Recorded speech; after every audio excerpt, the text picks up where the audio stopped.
Oh, ngayon ay November 2.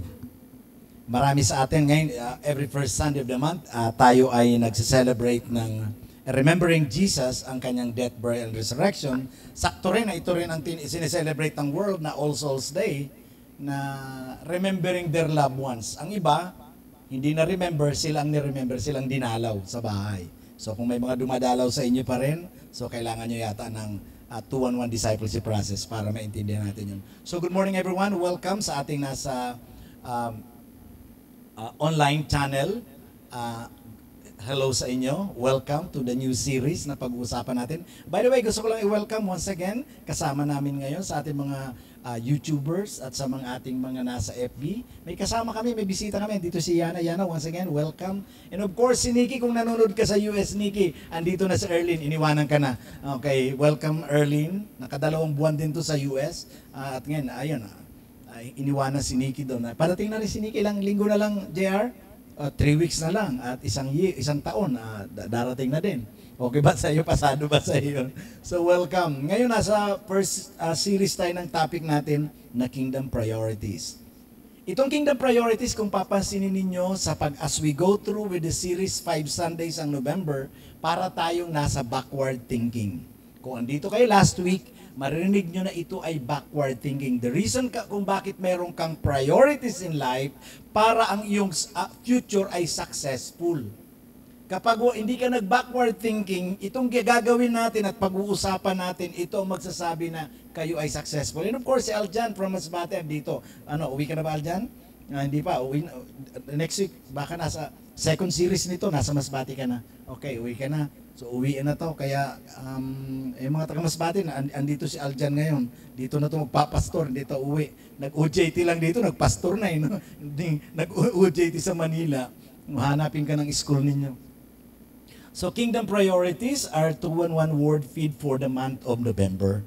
Meaning to say ng word feed, yan ang calling namin mga pastor na magpakain. Feed the flock, feed my lamb, take care of the sheep, and feed my sheep. Ayan. So, kingdom priorities, backward thinking tayo ha. Kung naandito kayo, siguro si Banji saka si Marisa, nasundan nyo naman yung ating backward thinking. Na kapag ikaw ay backward thinking, alam mong successful ka. Kasi may kapupuntahan ka, excited ka sa ginagawa mo. Dahil ganyan mo palang ginagawa, nakikita mo na ang kabuuhan. Pero siyempre, bago natin pag-usapan yan, i-remind ko lang ang bawat isa sa inyo, may battery pa ba ito? Okay, may battery ka pa ba? Okay, sige, yan. Water baptism natin sa November 29.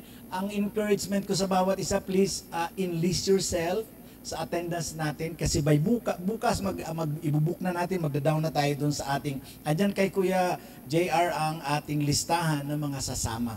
So parang around meron lang head count ang resort. At kung gusto nyo hindi man kayo magpapabaptize, gusto nyo mag-join sa family outing natin, pwedeng umuwi ang iba right after baptism sa may mga trabaho or pwedeng mag-stay hanggang hapon. Yan. So, water baptism, November 29, 2025, gaganapin niya sa Antipolo. Ang magpapabaptize lang po, yung alam mong sold out ka sa teaching ni Jesus. You are soaked, you are immersed sa teaching ni Jesus na, Lord, this is my public declaration that I have faith and I believe in you. And of course, this coming ito dapat pag-usapan namin ito. God willing, by Wednesday, meron kaming meeting ng board. Pag-usapan namin mamaya sa Araneta Center, sa Gateway. Jeff, hindi pa to alam. So siguro meron tayong lunch date sa Gateway sa Wednesday. Siguro galing ka doon sa office nyo. Pwede ka lang mag-MRT. Usap tayo doon sa ng board of directors. Pag-usapan natin ang pag-start ng No Sunday Day Off. Meron ka na. Ito na andito. 1 oras lang yan. Kaya napakabilis yan. At siyempre, simulan na natin. Todo na ito. Pag pinag-usapan natin ang kingdom priorities, ito ay set of important things sa buhay natin and actions that are aligned with the teachings of Jesus Christ, placing the kingdom of God as the first and most important priority in life. Ang first and important priority in life ay kingdom of God. At magugulat kayo, bakit kaya ito ang ginawa ni God? Remember, backward thinking tayo. Tingnan nyo saan tayo papunta at ngayon nakita mo na, simulan mo na ngayon. Simulan natin, gagawin natin ngayon ang ating direction. Anong purpose nito? So magkaiba ito sa mga dinaanan natin. To increase our efficiency, gusto mo maging successful in life, so focus ka sa priority by focusing our time, talents, and resources on what is important to God. Kaya maging ang pera ng church, ang ating offering, naka-align yan sa priorities rather than kung saan-saan dahil sayang kung hindi natin magamit doon sa priority. Resources on what is important to God and prevent time-wasting and energy-draining activities to complete God's promising and rewarding tasks.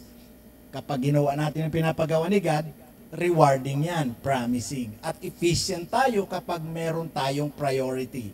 Kaya lang tatanda natin, kung hindi klaro ang ating purpose, hindi tayo pwede magsabing meron tayong priority.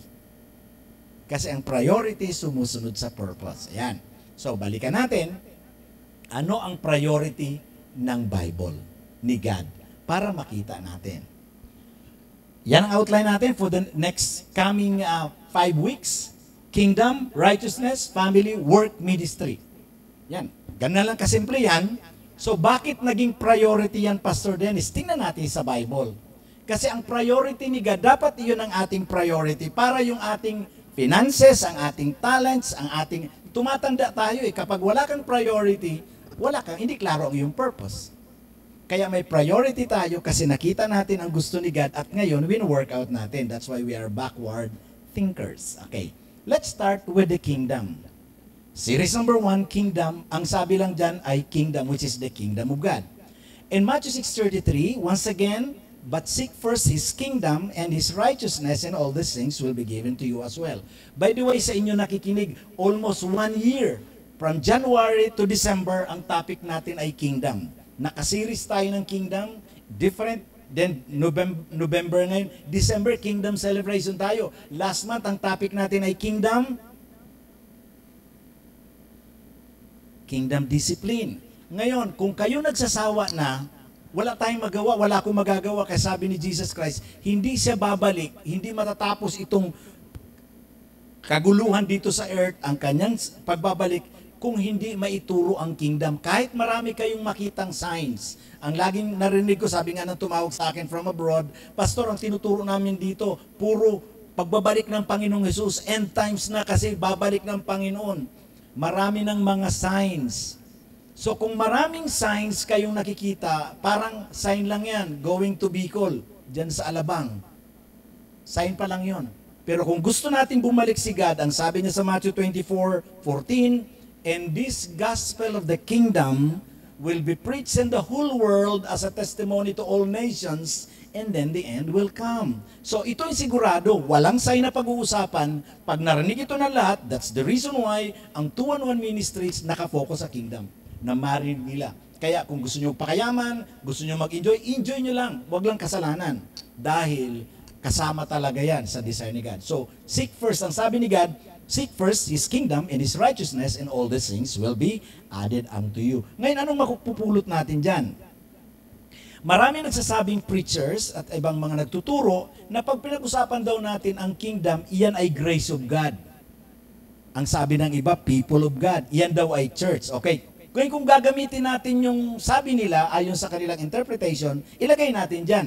But seek first His people of God, people in His righteousness, makikita nyo ang meaning. O kaya, but seek first His church in His righteousness, and all these things will be added unto you. Parang naiiba. So ano ba talaga itong kingdom na ito? Yan ang pag-uusapan natin. Bakit ang sabi ni God at ang sabi ng iba, God yan. So, but seek first is God. Magugulat kayo, walang verse sa Bible na makikita nyo lagi sa YouTube, sa FB, sa Facebook, nakalagay na seek God.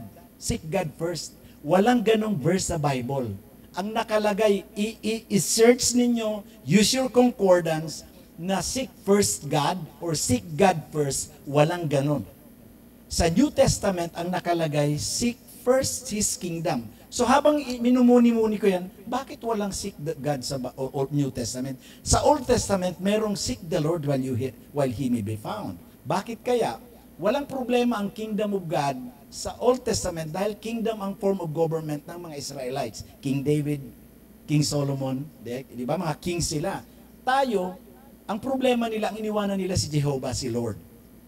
Tayo sa New Testament, hindi natin alam ang kingdom, pero kilala natin si Lord. Ang problema, kilala natin si Lord, pero hindi naman natin alam ang kanyang mga principles. That's why sabi sa Bible, seek first His kingdom. So, pag-uusapan natin yan, dyan lang tayo iikot, pero makita nyo na kung kayo ay laging seek God first, mag-iiba ang direksyon ng iyong Christian life kumpara sa seek His kingdom. Okay? So, dandahanin natin. Sabi nila, ito daw ay church ang kingdom. Sabi ng iba, ito daw ay tao. Sabi nila, ito daw ay ambassador. Ngayon, tinanong ko si Merriam-Webster Dictionary at si Google, at ang sabi nila, a kingdom is a country. Isang bansa, a state or territory ruled by a king or queen. So maging ang world, ang secular world, kapag in-spiritualize mo ang kingdom, Lord talagang babagsak yan. Si God yan. Samantalang kung titingnan mo si Jesus Christ, bumaba rito para ipakilala na ito ay secular term. Ang kingdom is not a spiritual term. This is a secular term na ang ibig sabihin ay government system. Ayan o, ruled by a king or queen. Kaya lang, in the spiritual kingdom, walang queen. King lang. Okay. Kaya kung gusto nyo maintindihan ito, nag-offer tayo ng discipleship process para lalong maging malalim ang pag-aaral natin. Ulitin ko, kingdom is not a church, kingdom is not people, kingdom is not the grace of God, kundi ito ay government system. Hindi siya, different siya sa communism, democracy, capitalism, and federalism, and the rest of ism na available. So, kingdom. So, ang sabi ni God, seek first my government system. Kung gusto mo akong makilala, huwag mo akong hanapin. Kasi ang maghinanap ng tao, gracious si God, mabait si God. Kapag ganun ang sistema na hinahanap mo sa buhay mo, malayo, hindi mo maiintindihan si God. Kaya nga makita nyo, sabi niya sa Matthew 13:11, and the knowledge of the secrets of the kingdom of heaven has been given to you, but not to them. Kung titingnan ninyo itong bakit ipa-prioritize natin ito? Kung papansin ninyo, ang kingdom na word, kingdom of God, kingdom of heaven, 162 times na mentioned sa New Testament. Sa 4 Gospels alone, Matthew, Mark, Luke, and John, 126 binanggit ito. At magugulat kayo, ang church, 118 lang in the New Testament. At lahat ng kingdom na yan, pinapatungkol sa gospel. Pero explicitly, minention sa New Testament ang good news of the kingdom. Ang tinuturo ni Jesus Christ na good news or gospel of the kingdom, which is sa Matthew 24:14, ang gospel ni Jesus Christ ay kingdom of God. At magugulat kayo kung ito ang magiging priority natin, sa laki ng numbers na binabanggit, dapat talaga itong ituro. Pero itong sasabihin ko sa inyo, maaring tataasan na naman tayo ng kilay ng mga kaibigan nating mga manggagawa sa Panginoon. Ang 2-1-1 ministries, ang tinuturo na gospel ay kingdom of God, hindi death, burial, and resurrection. Kasi ang tinuturo, we are followers of Jesus, at ang tinuturo ni Jesus, ang sinusundan natin. At ngayon, makikita nyo, puro tayo kingdom ang tinuturo natin, kasi gusto natin ituro ang tinuturo ni Jesus Christ. Never na-mention sa Bible ang gospel of Jesus Christ. Which is makikita nyo kahit sa mga books na nabasa ko kahit sa YouTube, Gospel of Jesus Christ. Mga kapatid na naandito sa center at nanonood, walang Gospel of Jesus Christ. Meron the gospel that Jesus preached. Yung gospel na preach ni Jesus, na dapat kung ako ay follower niya, yan din dapat ang ituturo ko. Napakalaki ng number na yan, na dapat iyan ay ibig sabihin, i-prioritize natin. So, bakit priority natin? Si Jesus Christ, ang gospel na tinuturo, and this gospel of the kingdom ay kingdom of God. Si Apostle Paul, ang tinuturo sa Book of Acts, hanggang sa last verse na tinuro ni Apostle Paul, Acts 28 verse 35, ang tinuturo niya ay kingdom of God. Kaya tayo nag-aaral, binalikan natin ang Bible, bakit parang naiiba ang tinuro sa akin sa seminary at hindi ito itinuturo? Alam nyo ba na marami pang numbers, makita nyo, ang laki nitong tinuturo na ito. So, Point number 1, first is not second. Ang pag-uusapan lang natin, hindi natin pahihirapan. Kaya makita nyo, napakasimple lang yan. Ang kulit ng point number 1, first is not second. Ang kingdom government system of God, huwag mong gagawing pangalawa sa democracy. Communism. Maraming churches ngayon, dictatorship ang ginagawa ng pastor at ng leader. Hindi dictatorship. Kaya nga sabi ni God, seek first my kingdom, intindihin mo ang sistema. Na ang kingdom of God, meron lang king na nagbigay ng laws, rules and regulation, which is the Bible. Ang problema sa democracy, ang gumagawa ng desisyon at law ay ang mga tao, people's choice. Ang kingdom of God ang nasira sa Garden of Eden na pinalitan ni Eva at Adan ng people's choice, democracy. Sabi ng king, sabi ng God, huwag niyong kakainin ang nasa gitna ng paraiso. Anong ginawa nila? Subukan natin. People's choice, democracy. Ang church ngayon tumatakbo na sa democracy. Kaya gusto ko maintindihan natin, ang sinasabi ng Bible, seek first my kingdom system, my government system. Na ngayon, ang nagpapalit ng pastor ay ang desisyon ng botohan. Sa kingdom, walang election. King is king by birth. Kaya nga pinag-uusapan natin. Babalikan natin ang Matthew 6:33. But seek first his kingdom. Ito ang kaibahan dito, mga kapatid. Ang gusto ng mga tao, seek God. Kasi si God ay gracious. Walang nagsisik ng government system dahil ayaw natin ng rules and regulation. Kasi lagi sinasabi nila by grace. Ito ang nangyayari. Kapag pinag-usapan natin si Joby mabait yan, gracious yan. Okay, pagdating natin sa bahay ni Joby, bawal pala magpasok ng tsinelas at sapatos sa bahay niya. Eh, ruling niya yun eh. Yun ang kanyang principles, government system sa bahay niya. At pag nasa loob ka ng bahay, dapat nakatingkay at maglakad. Gugustuhin mo? Gracious nga si Joby, pero, mga kaibigan mo, kausap mo sa labas. Pero nung makita mo ruling niya, ayaw ko na. Ito ang kaibahan niyan. Kung puro gracious ka kay Joby, gracious si God, makita mo babay talaga si God. Tama. Pero meron siyang rules and regulation. Ngayon, mga kapatid, may nagsasabi na we are under grace, we are not under the law. Ito ang sasabihin ko sa inyo, kapag tinanggal mo ang law sa isang church at sa isang bansa, anong mangyayari? Tanggalin natin ang law. Yung kalsada, yung highway, yung Shaw Boulevard, pwede ka magtayo ng bahay dyan. Jeff, wala masisita sa'yo, walang batas eh. Ganon din sa church, kaya nagkakagulo ang maraming churches ngayon kasi walang rules and regulation, tinanggal nila ang law ni God at pinalitan man nila ng bylaws, which is adding the word to the Bible. Seek first his kingdom for you to understand saan ba talaga papunta ang ministry. The kingdom means the government system of God. The kingdom of God is not a church gathering or program. It is a government, the governing principles of the whole operation of life and of the church. Mga kapatid, simplihan na lang natin. Kung sa bahay natin, itong tanong ko, bakit nagkakagulo ang pamilya? Dahil maraming form of government. Sa mga bata na lang, ang gustong ulam ng isa, itlog. Ang gusto ng isa, hotdog. Ang isa naman, gusto ng tuyo. Makita nyo, magulo, people's choice. Ang pinag-uusapan sa Bible, kung gusto mong maging effective at successful sa bahay, ilagay mo sa gitna yung kingdom government system maging sa iyong relasyon. Bakit maraming lalaki, may boyfriend, may girlfriend na, may asawa na napupunta sa iba?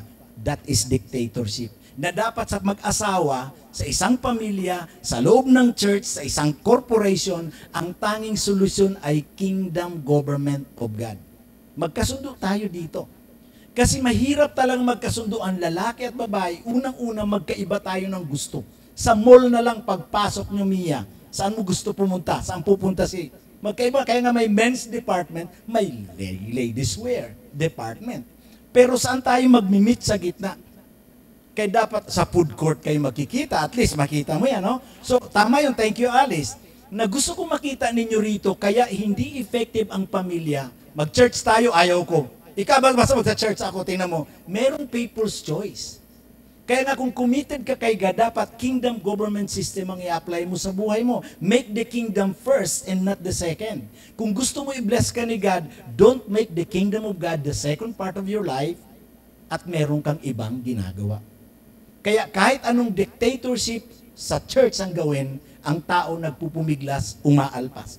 Kung i-check natin, evaluate natin ang resulta ng church, how many years ago, centuries ago, ang mga taong dumaan sa mga diktador na leader sa church, nagkawalaan na rin.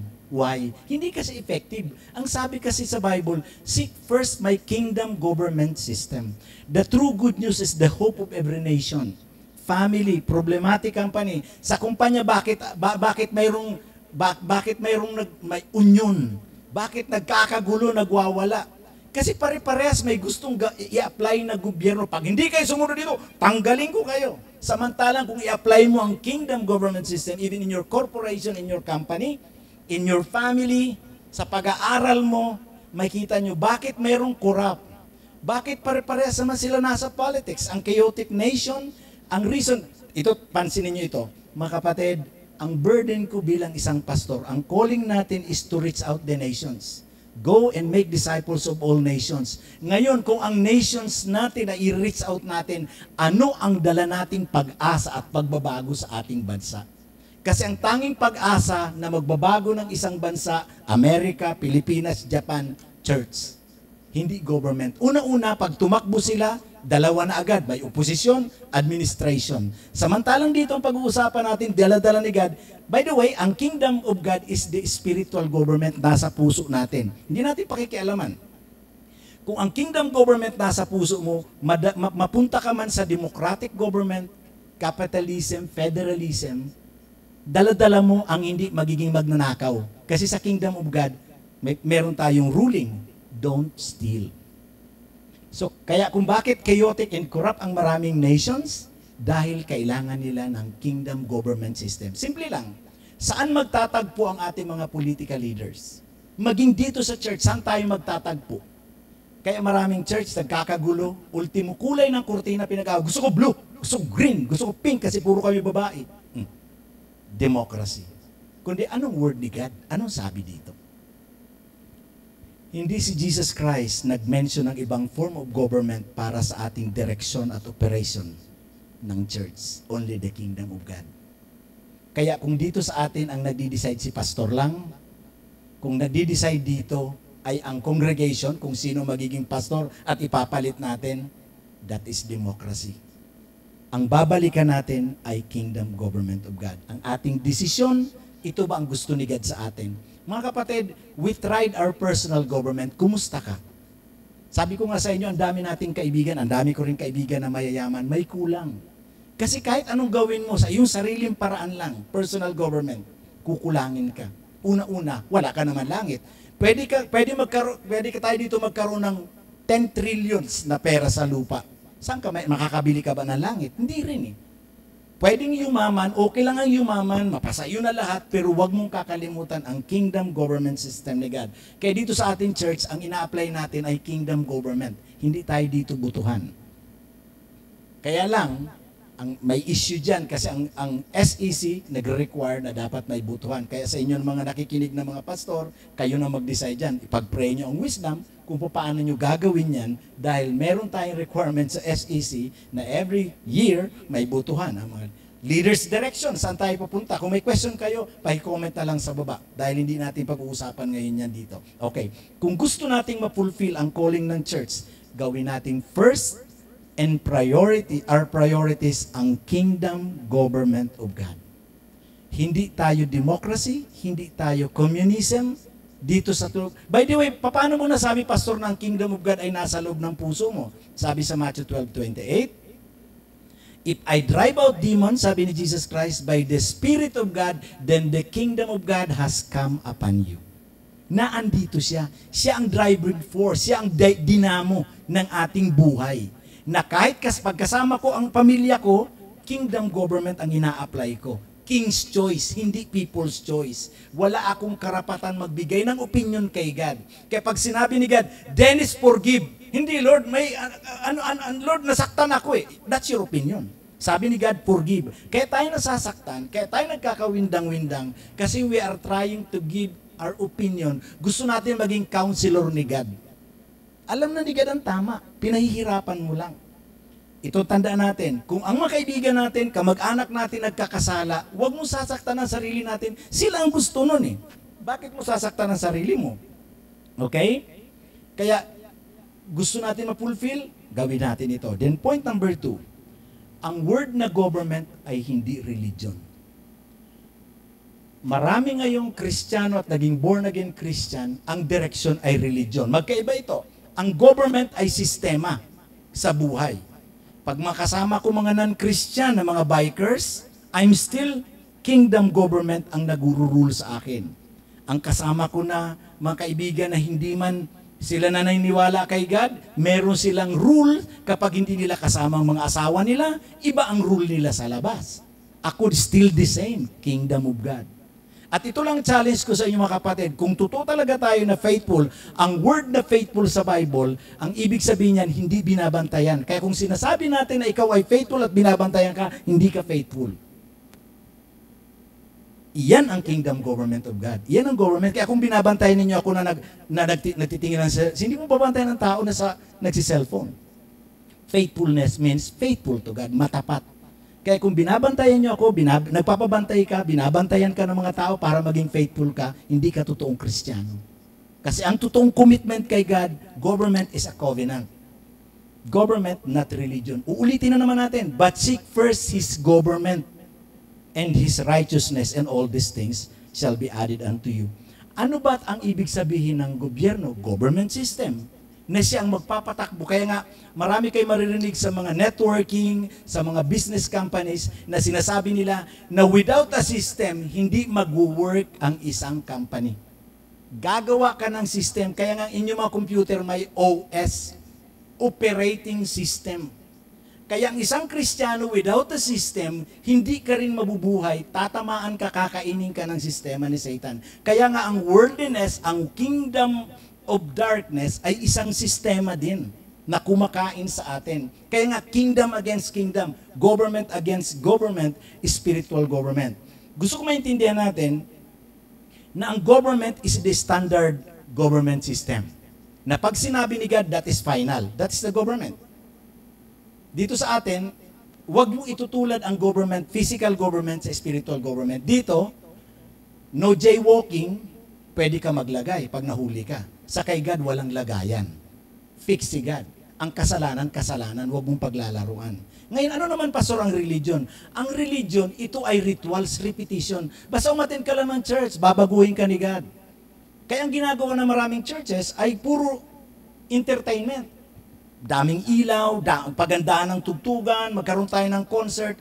Mga kapatid, gusto kong itanong sa inyo, sino ang pianista ni Jesus Christ sa 12 disciples?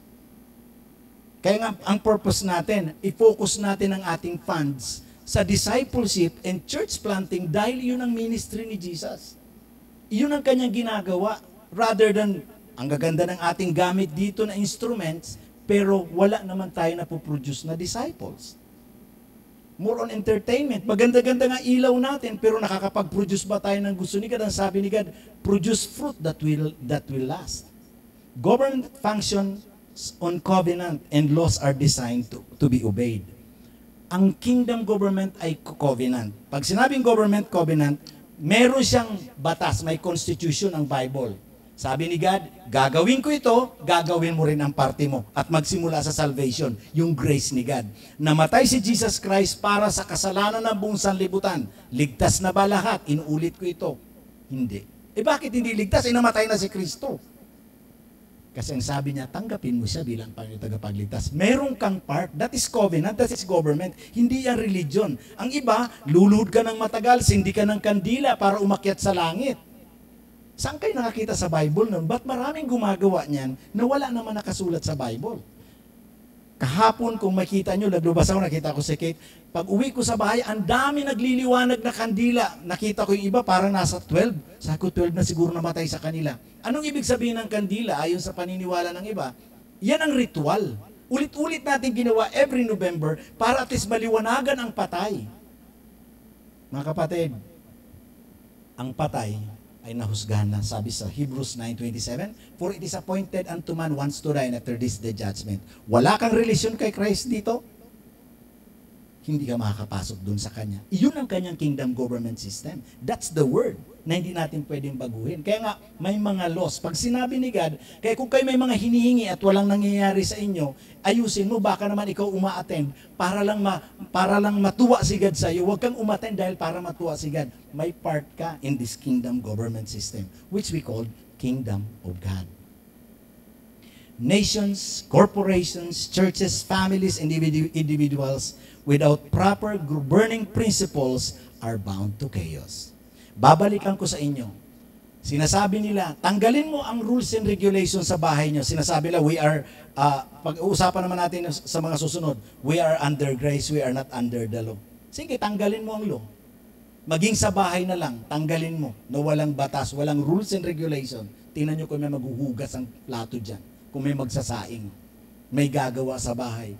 At ang lugar, ang isang country na walang batas, Felix, pwede ka magtayo ng bahay dyan, hindi ka maghanap ng house and lot. Tayo ka dyan, walang batas eh. Pwede ka magpupo dyan sa gitna ng kalsada, sige gawin mo. Kasi walang rule eh, walang law. Kaya sa loob ng church, magkakanya-kanya tayo, ito ang problema. Kaya nagkakagulo ang ilang church dahil hindi kingdom governing. Democracy sila, butuhan. Ngayon, si Edwin pwede magkasala ng 3, 3 lang naman ako. Si Felix, 4. So kanya-kanya tayo. Saan tayo mag-meet? Kaya walang unity ng spirituality dahil ang ating ruling ay hindi ayon sa kay God. Gusto ko ito. Ang tawag natin, isa lang naman nagpapahirap sa atin. Personal government. Ito ang gusto ko eh. Papakailaman mo ako. Asan ang God mo? Sabi ni God, ang sarili natin, pwede rin maging God.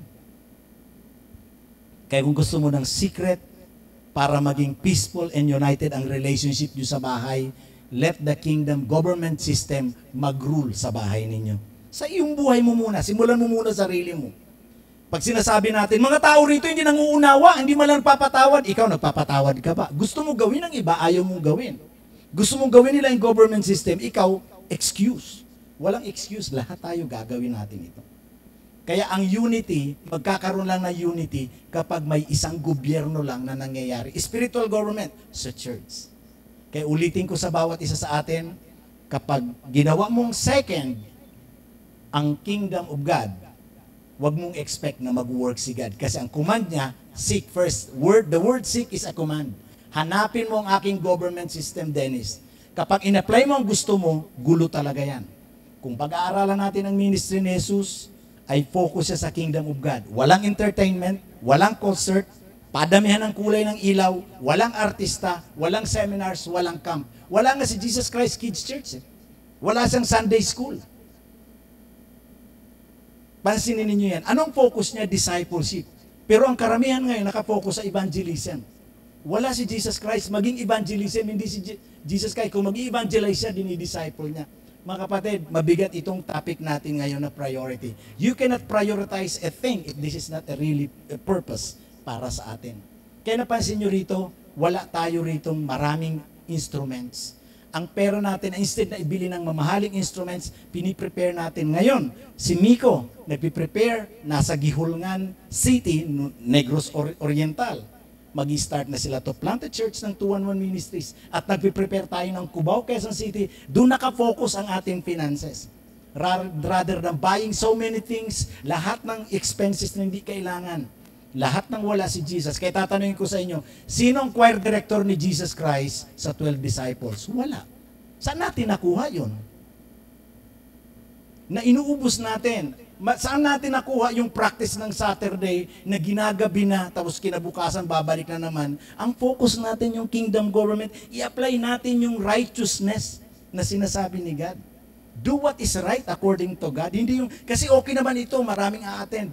Mga kapatid, matagal na tayong ini-entertain ng church. Mas magaling pa rin ang entertainment ng mga channel sa Netflix, ng ABS, ng GMA, kumpara sa ating ginagawa. Magastos lang. At kapag ang entertainment, lahat nakakasawa din. Lahat kayo nagsasawa, di ba? Yung mga pinanonood ninyo. At iyan ang ginagawa ng karamihang na church. Samantalang sabi ni God, kingdom government ang priority natin. Hindi program, hindi activities. And by doing those are rituals, look at the result. Ako naging camp director ako, at nakita ko ang resulta, wala. Kasi nga, hindi naman ginagawa ni Jesus. Ilang beses ba nag-camp si Jesus? Nagpa-seminar, nag-convention? Wala. Ang focus niya is make disciples at effective yung 12 disciples, 11 na nga lang natira, nakarating sa Pilipinas. Kaya mga seminars natin dito, binabawasan natin. Wala na tayo masyado mga ritual activities. Ang iba, nagsasabi, hindi kasi pastor, wala, sana meron tayo. Ginagawa ng iba dyan, please evaluate ninyo kumusta ang resulta. Ilan ang na-produce na disciple by doing that? Ang iba ayaw na mag-minister. Ayaw ko na mag-disciple, pastor, kasi usher na ako. Saan kayo nakita? Sino ang usher ni Jesus Christ sa 12 disciples na nagsisiksikan na may kumapit sa kanya? Hindi nga na-screen yung dinudugo ng 12 years. Si Jesus walang usher. At ang focus natin, program, rituals. Mga kapatid, ang sabi ni God, seek first, not second. Seek first the kingdom.